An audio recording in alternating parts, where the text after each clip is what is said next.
अपने बच्चे को ले गया किसी संत के आश्रम में। ध्यान से सुनिएगा भैया, थोड़ा ध्यान से सुनिएगा। एक संत के आश्रम में एक पिता अपने बच्चे को ले गया, ठीक है, ले गया। उसके बाद कहा कि अरे बच्चे, संत जी को प्रणाम करो करो करो, कितने बड़े संत जी हैं।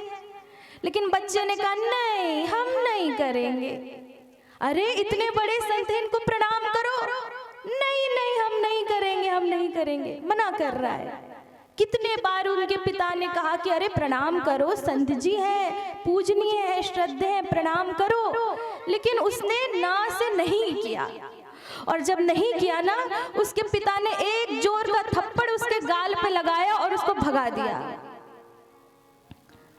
बच्चा रोते हुए गया। और जब वो पिता वापस जाने लगा तो उस संत ने उसको अपने पास बुलाया और कहा कि इधर आइए, आपने बच्चे को थप्पड़ क्यों मारा? कहा कि इसने आपको प्रणाम नहीं किया। संत ने कहा कि एक बात बताइए, क्या आपने हमको प्रणाम किया? यदि बच्चा देखता आपने हमको प्रणाम किया कि पिताजी कर रहे हैं, तो ऑटोमेटिक आपको कहने की आवश्यकता ही नहीं होती, बच्चा खुद पे खुद करने लगता। लेकिन आपने तो नहीं किया ना। वही बात है महाराज, अपने बच्चों के आगे आप ऐसी गतिविधि मत करिए जिसको देख करके बच्चा सीखे। क्योंकि बच्चा 5 साल का जो होता है ना, वो एकदम कच्ची मिट्टी होता है, कोरा कागज। उसके पास जो लिख दोगे वही अंकित हो जाएगा जीवन भर के लिए। बच्चे को ऐसे संस्कार दीजिए। छोटा बच्चा है, उसके सामने गलत शब्द का प्रयोग मत करिए। क्योंकि ये जो झारखंड का इलाका है, मैं देखती हूँ छोटे छोटे बच्चे एक से एक गंदी गंदी अपशब्द गालियां दे देते हैं, जिसका मतलब हमको भी नहीं पता, ऐसी ऐसी बातें कर देंगे।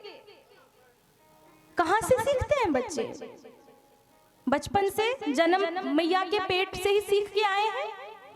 आप ही वही बच्चे हैं और पड़ोस वाला भी वही बच्चा होता है। ऐसी ऐसी ये शिक्षा होती है। बच्चे के सामने कभी भी गलत शब्दों का प्रयोग मत करिए। बच्चा वही सीखता है और बड़े होके फिर वही करता है। क्योंकि मान लीजिए छोटा एक 6 साल का बच्चा है, आप हैं 40 साल के और आपके माता पिता हो गए मान लीजिए 60 साल के, कुछ कह नहीं पा रहे हैं, असमर्थ हैं, बूढ़े हो गए हैं। तो आपका अभी दबदबा है, शरीर में गर्मी है, शक्ति है, तो आप बेचारे अपने बूढ़े माँ बाप को हड़का देते हो। अरे चलो चलो बैठो, आपका क्या काम है? अपने से बड़े बुजुर्ग माता पिता को आप हड़का देते हो।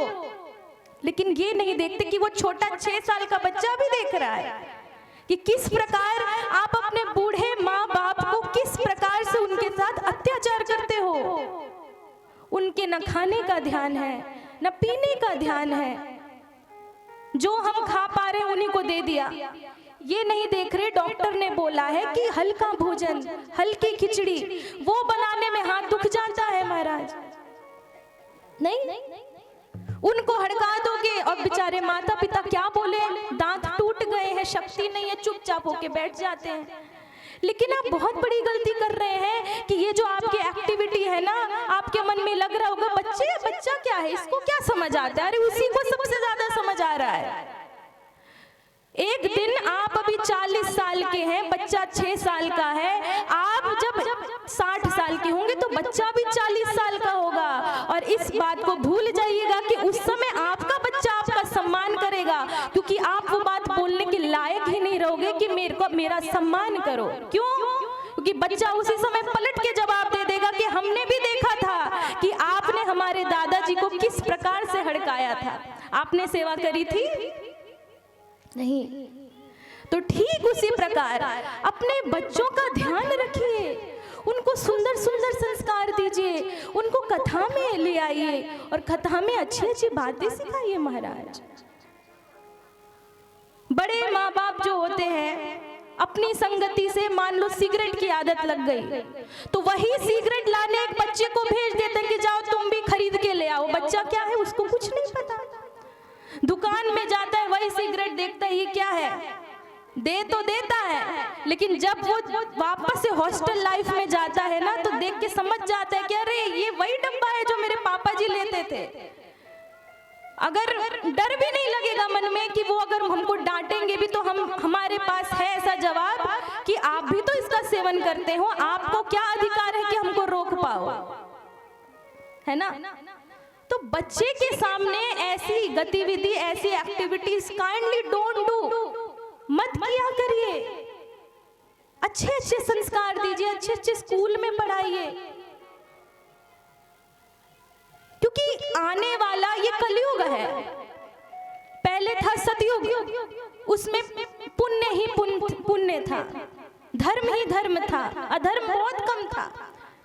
फिर आया त्रेता युग, फिर आया द्वापर युग, अब आया है कलयुग। और कलयुग में धीरे धीरे जैसे ही दिन बढ़ते जा रहे हैं, कलयुग का प्रभाव भी बढ़ता जा रहा है।